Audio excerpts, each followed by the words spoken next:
एक urgent newsroom live करतोय, कारण की महापौर कोण होणार या चर्चेला सकाळपासून उधाण आले, त्यासाठी आमच्या सगळ्यांना कंट्रोल होत नाहीये हे सगळं शेअर करणं मे बी.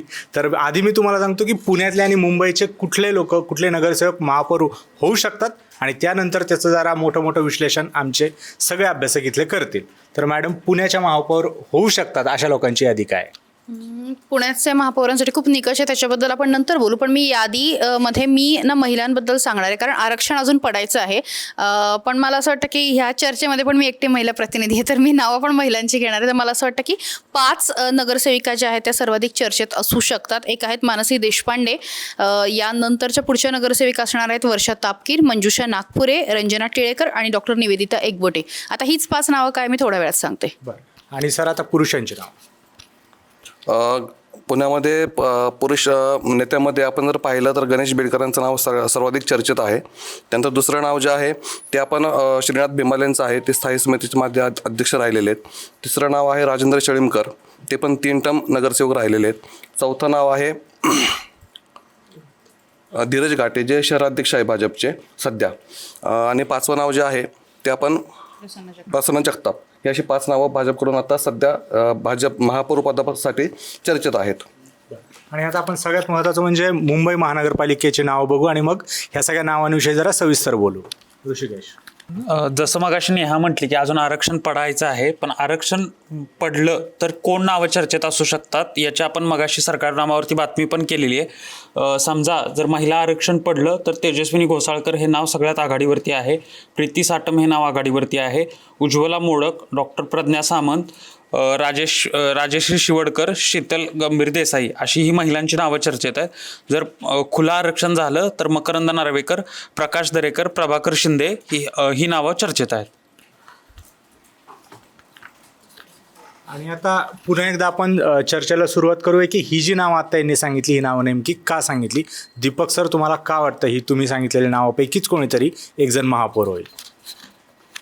कारण भाजपची रणनीती अशी असणार आहे की आता मागची टर्म त्यांनी 5 वर्ष पुण्यामध्ये काढलेले चांगल्या प्रकारे. आता पुणेकरांनी त्यांना भाजपला पुन्हा एकदा उत्स्फूर्त प्रतिसाद दिला आणि चांगलं बहुमतात त्यांना सत्तेत परत आणलं.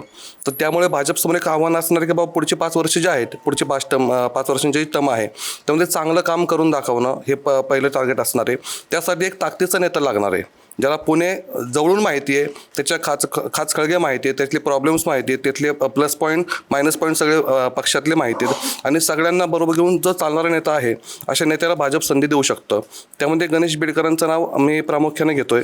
त्याचं कारण असं आहे की एक अनुभवी नेता आहे, त्यांचं पुण्यातलं राजकारण एक सर्वसमावेशक राहिलेलं आहे. सगळ्या पक्षामध्ये त्यांचं उठणं बसणं आहे, चांगले कॉन्टॅक्ट्स आहेत, आणि सगळ्या पक्षामधून त्यांना एक चांगला प्रतिसाद पण मिळतो. त्यामुळे कदाचित, आणि भाजपचं जर सांगायचं झालं तर जे केंद्रीय मंत्री आहेत आणि पुण्याचे खासदार आहेत, ज्यांच्यावरती या निवडणुकीची पूर्ण जबाबदारी होती, अशा मूल्यवानांचे ते खास म्हणून पाहिले जातात. दुसरं कारण म्हणजे फडणवीसांचे पण ते अत्यंत जवळचे मानले जातात.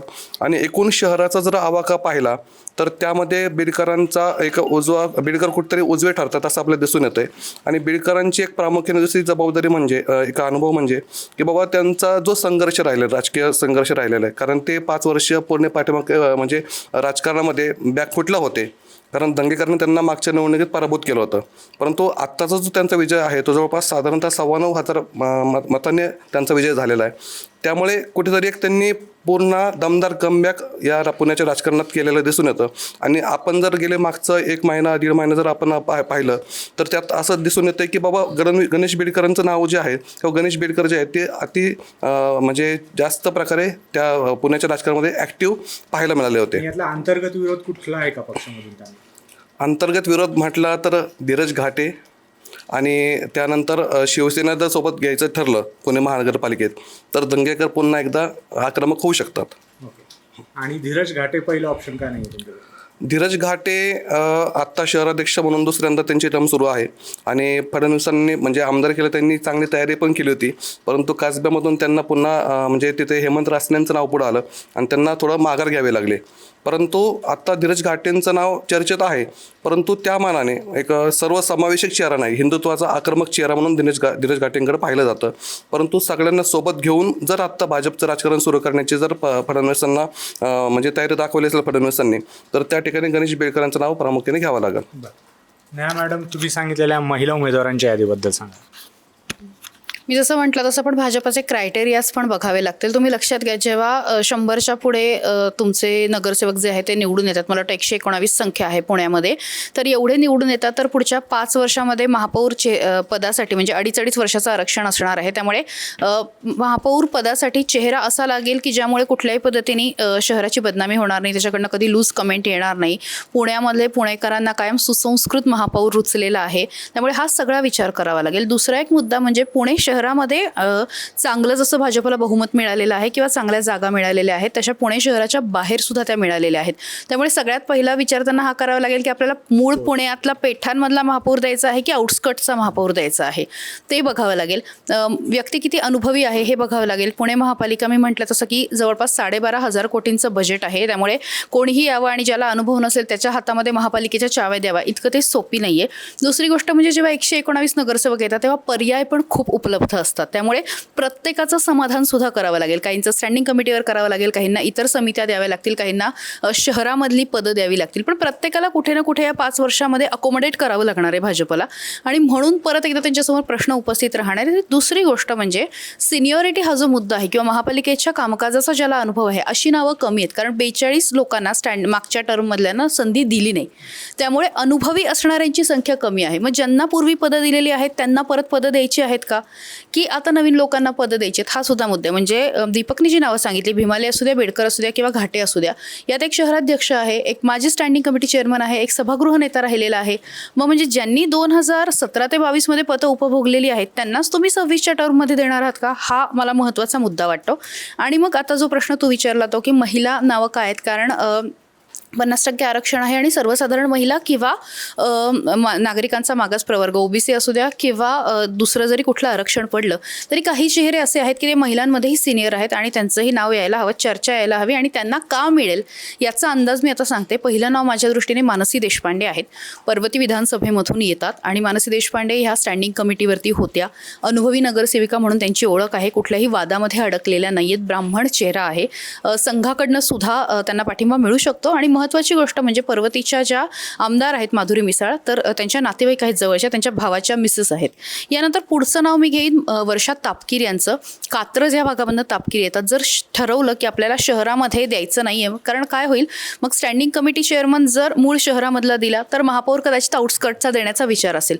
तसं जर झालं तर वर्षा तापकीर यांना संधी मिळू शकते. सिनियर आहेत, परत एकदा 3 टर्मचा अनुभव आहे, यासोबत प्रदेश महिला कार्यकारिणीवरती सुद्धा त्यांनी काम केलेलं आहे आणि एकूण भाजपच्या कामाची स्टाईल माहिती आहे, त्यामुळे त्यांचं नाव येऊ शकतं. पुढचं नाव मी घेईन मंजुषा नागपुरे यांचं.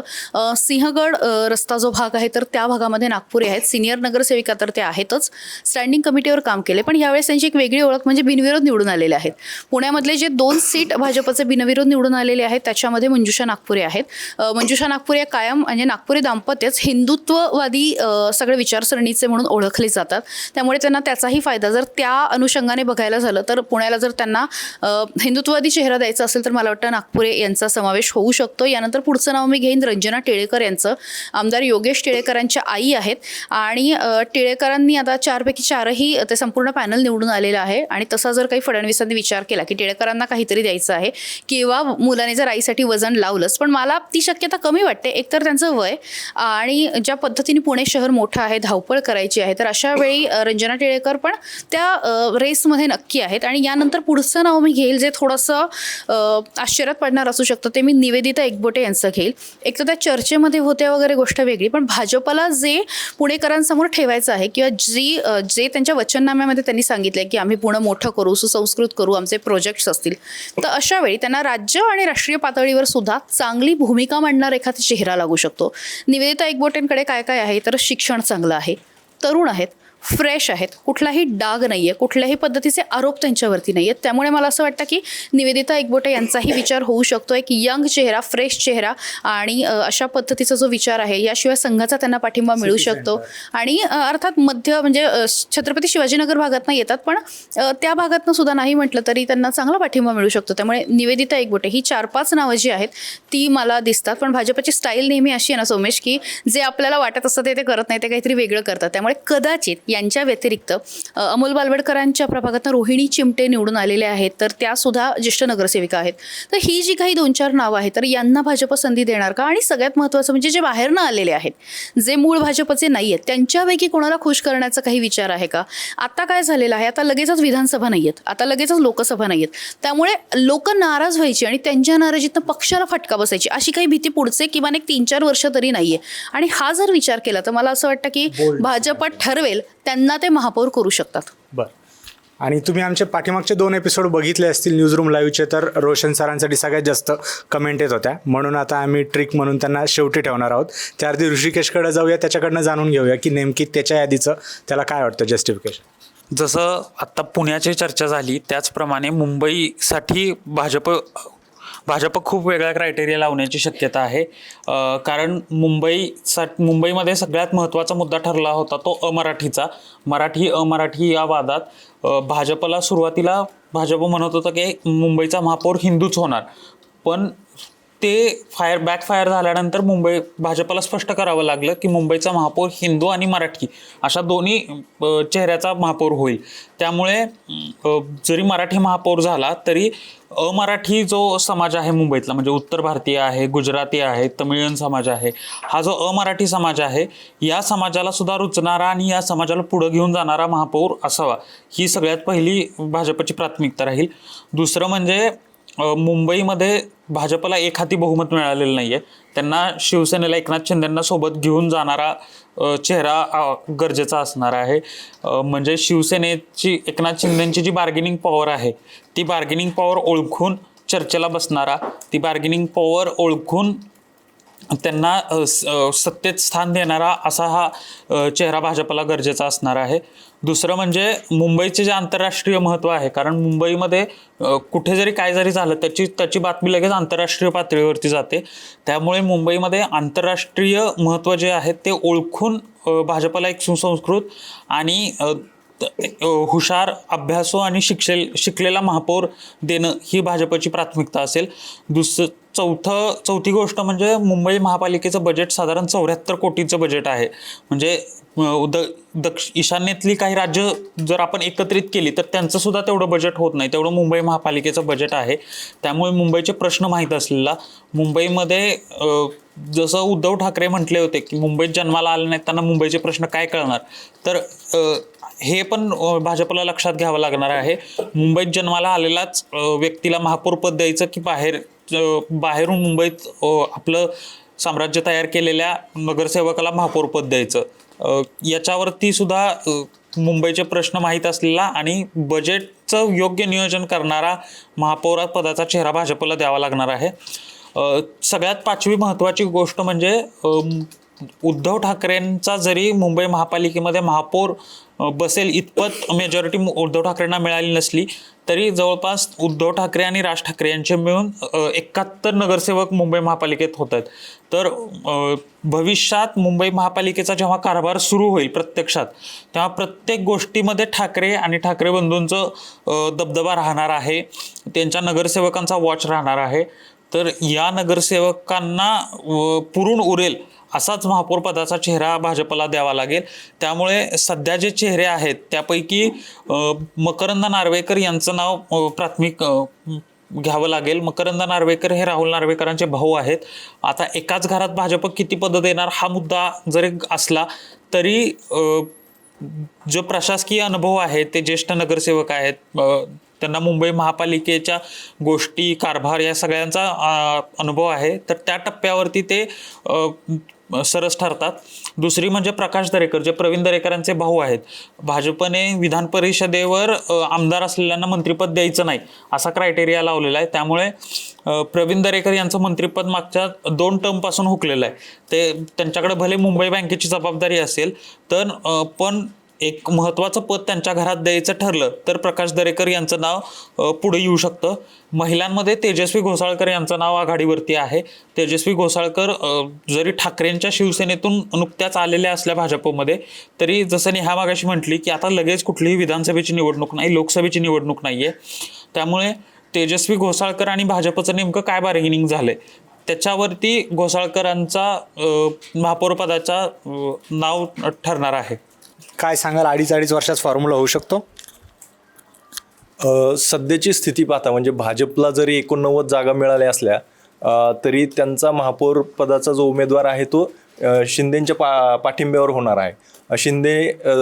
शिंदेंच्या पाठिंब्यावर, कारण की त्यांची आधीपासून युती आहे आणि शिंदेंना 29 जागा मिळाल्या आहेत. खरं तर शिंदेंनी 90 जागा लढवल्या होत्या, त्यांना 29च जागा मिळाल्या आहेत. त्यांना असं कदाचित अपेक्षित होतं की 90 पैकी किमान 50 उमेदवार तरी निवडून येतील आणि तिथं आपल्याला बार्गेनिंग करता येईल महापौर पदासाठी.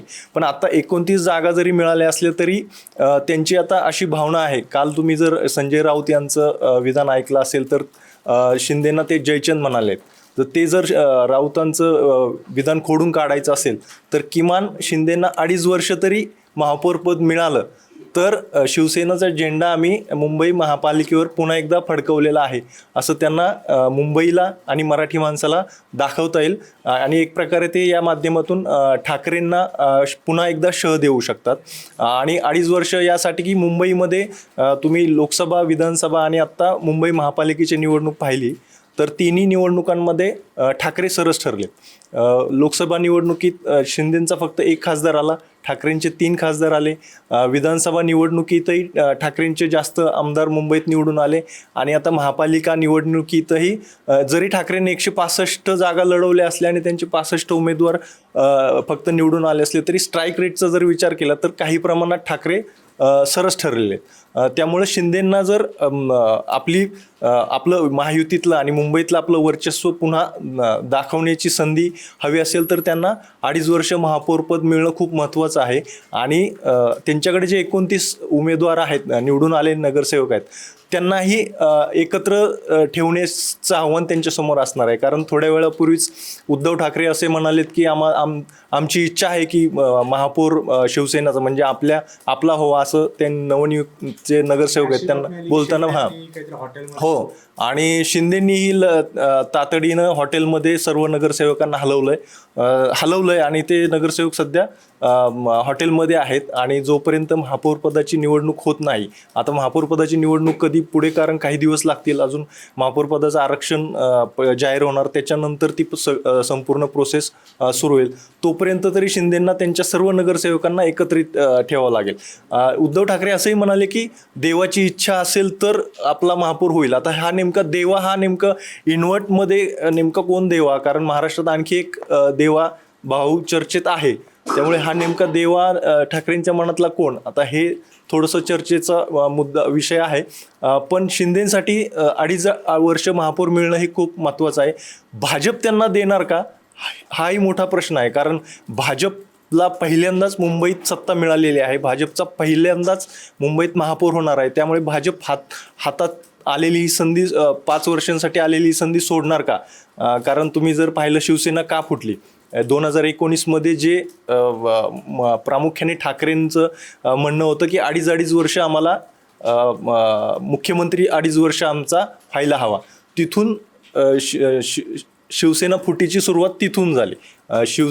ठाकरेंनी 2.5 वर्ष, भाजप म्हणालं की 2.5 वर्ष अशी काही चर्चा झालीच नाही, पण ठाकरे ठाम होते की नाही 2.5 वर्ष तुम्ही म्हणाला होता आम्हाला 2.5 वर्षांचा मुख्यमंत्री हवा. त्यानंतर मग महाविकास आघाडीची स्थापना झाली. आत्ताही महापालिका निवडणुकीनंतर ती स्थिती निर्माण झालेली आहे. शिंदेंनाही 2.5 वर्ष हवं असं त्यांची नगरसेवकांची मागणी आहे. आणि पण ती चर्चा आधी झाली होती का नव्हती हे अजून गुलदस्त्यातच आहे. म्हणजे निवडणुकीच्या आधी जागा वाटपादरम्यान महापौर पदाची ही चर्चा झाली होती का नव्हती ते गुलदस्त्यात आहे. पुढे हळूहळू ते समोर येईल. पण सध्या तरी शिवसेनेचे नगरसेवक मुंबईतलं आपलं वर्चस्व टिकवून ठेवण्यासाठी 2.5 वर्ष महापौर पदाची मागणी करतायत. आता रोशन सरांकडून त्यांची जरा यादी जाणून घेऊया. सर, तुमची यादी सांगा आणि त्या यादीतली नावं तुम्हाला का होतील असं वाटतं? ऋषिकेशनी सांगितली ती यादी, त्या यादीशी मी अगदी सहमत आहे. त्याच्यामध्ये नवीन नावं जोडण्याची काही आवश्यकता नाही आहे. पण ज्या प्रकारे भाजप राजकारण करतं, भाजपची राजकारणाची जी पोत आहे त्याच्यानुसार ते वेगळा चेहरा देण्याचा नक्की प्रयत्न करतील. जो आक्रमक हिंदुत्वाचा असेल, तो आशिष शेलारांच्या गटातला असेल, कारण की ह्या सगळ्या निवडणुकीच्या रणनीतीमागं आशिष शेलार यांचं डोकं होतं. अमित साटम जरी पुढं असले तरी मागच्या खूप काळ त्यांनी मुंबईचं नेतृत्व केलं होतं, त्यामुळे तो आशिष शेलार यांच्या गटामधील असेल एवढं मात्र नक्की. पण तो आक्रमक असणारा आणि ठाकरेंना त्याच्या भाषेमध्ये उत्तर देणारा, कारण की जो निकाल लागला आहे त्या निकालामध्ये ठाकरे संपलेले नाही आहेत. ठाकरेंनी त्यांचे जे गड होते ते मजबूत ठेवलेले आहेत. त्याच्यामुळे जर ठाकरेंना धक्का द्यायचा असेल तर मराठी आक्रमक आणि हिंदुत्ववादी चेहरा, कारण की मराठी आणि हिंदू असं आम्ही देणार आहे, असं हे कॉम्बिनेशनवरती ती निवडणूक ते घेऊन गेले होते. त्यामुळे ते मराठी देतील एवढं तर नक्की. मात्र ज्या नावांची चर्चा होती आहेत ना, ते कोर भाजपचे आहेत की नाही याच्याविषयी शंका आहे. तेजस्वी घोसाळकर, भाजप ज्या प्रकारे राजकारण करतं, लोकांना मोठं करतं, त्यांना ताकद देतं, त्याच्यामध्ये घोसाळकरांना त्यांनी आत्ताच घेतलेलं आहे. आणि आत्ताच घेतलेल्या उमेदवाराला तुम्ही पहिल्याच वेळी जर तुम्ही महापौर करणार असाल तर तो त्यांच्या केडरमध्ये खूप चुकीचा संदेश जाईल. त्यामुळं घोसाळकरांच्या नावावरती ते नक्कीच एकमत त्यांच्यामध्ये होणार नाही. आणि त्या नेमक्या कुणाच्या गटामध्ये आहेत, कारण की त्यांचा भाजपमध्ये प्रवेश होण्यामागं दरेकर जास्त कारणीभूत आहे अशी चर्चा आहे, कारण की त्या दरेकरांसोबत एका बँकेवरती संचालक आहेत. मग ते कनेक्शन असल्यामुळं दरेकर कॅम्पच्या असल्यामुळं तिकडं शेलार कॅम्पचा त्यांना विरोध होणार आहे एवढं नक्की आहे. त्यामुळं त्यांचं नाव मला नाही वाटत की त्यांचं हे असेल. मकरंद नार्वेकर यांची शक्यता खूप मला पर्सनली जास्त वाटते आहे, कारण की ते ज्या एरियातनं येतात तो जो पॉश एरिया आहे आणि त्यांचे भाऊ ज्या प्रकारे विधानसभेच्या अध्यक्षपद आहेत आणि ज्या प्रकारे त्यांनी चांगली कामगिरी मी इन्व्हर्ट करतो, त्या अर्थानं जी शिंदे याच्यामध्ये फूट पडली त्याच्यामागं म्हणजे राऊत खूप वेळा बोलतात की नार्वेकरांनी हे केलं, नार्वेकरांनी हे घडवून आणलं, आम्हाला न्याय नाही मिळाला, आम्ही कोर्टात जाऊ. त्यामुळे त्याचं बक्षीस म्हणून ते देऊ शकतात. पण मी पुन्हा एकदा म्हणतो की भाजपच्या राजकारणाची ती स्टाईल नाही आहे. मकरंद नार्वेकर हे किती आक्रमक आहेत, किती आक्रमकपणे बोलतात, किती आक्रमकपणे तुटून पडतात हे आत्तापर्यंत समोर आलेलं नाही आहे. त्यामुळं अध्यक्ष महापौरपदासाठी शेलार कॅम्प, दरेकर कॅम्प, प्रसाद लाड ज्यांच्यामध्ये त्यांच्या संपत्तीच्या आकडे तुम्ही बघा पर्सनली जाऊन, आणि मुंबईमधले जे कॉन्ट्रॅक्ट आहेत, शेवटी मुंबई काय आहे तर 74,000 कोटीची बजेट असणारी महापालिका आहे. त्या महापालिकेमध्ये आपल्या फेवरमध्ये कोण असेल आणि आपल्याला कोण कॉन्ट्रॅक्ट मिळवून देईल आणि कोण आपल्या ह्याच्यामध्ये राहील याच्यासाठी सेटिंग करून जास्तीत जास्त प्रयत्न करून आपल्या गटाचा महापौर दरेकर, लाड, इकडं आपले शेलार, साठम यांच्याकडनं प्रयत्न केले जातील. अंतिम निर्णय हे मुख्यमंत्री घेतील. पण हे सगळं करत असताना म्हणजे जेव्हा आपण महापौर पदाबद्दल बोलतोय तेव्हा आपल्याला स्थायी समितीवरती बोललं पाहिजे, शिक्षण समितीवरती बोललं पाहिजे, बेस्टच्या बाबतीमध्ये पण बोललं पाहिजे, ज्या बाकीच्या समित्या आहेत त्याच्यावरती बोललं पाहिजे. ते मग एखाद्या अमराठी मतदारांना खुश करणार नक्कीच ते कारण की सत्ता येण्यामागं अमराठी मतदार खूप कारणीभूत आहेत. पण त्यांना ते थेट आत्ता भाजपची एक स्टाईल आहे, म्हणजे ती काँग्रेसची होती पूर्वी, थंडा करके खाओ.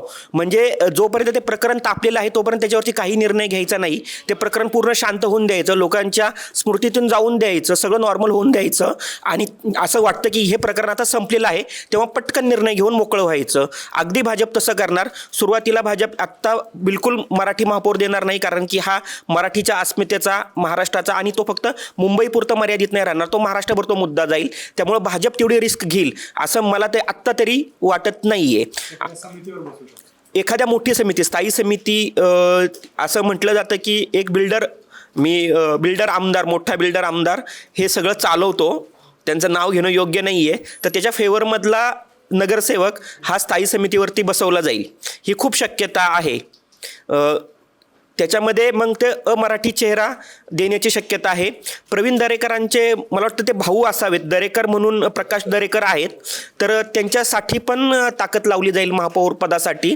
महापौरपद हे ठाकरेंच्या बालेकिल्ल्यामध्ये दादर, मालाड या ठिकाणावरनं जर त्यांच्याकडे स्ट्रॉंग चेहरा असेल, म्हणजे जे बालेकिल्ले त्यांनी शाबूत ठेवलेला आहे त्याला सुरुंग लावायचा असेल तर तिथनं तो दिला जाईल.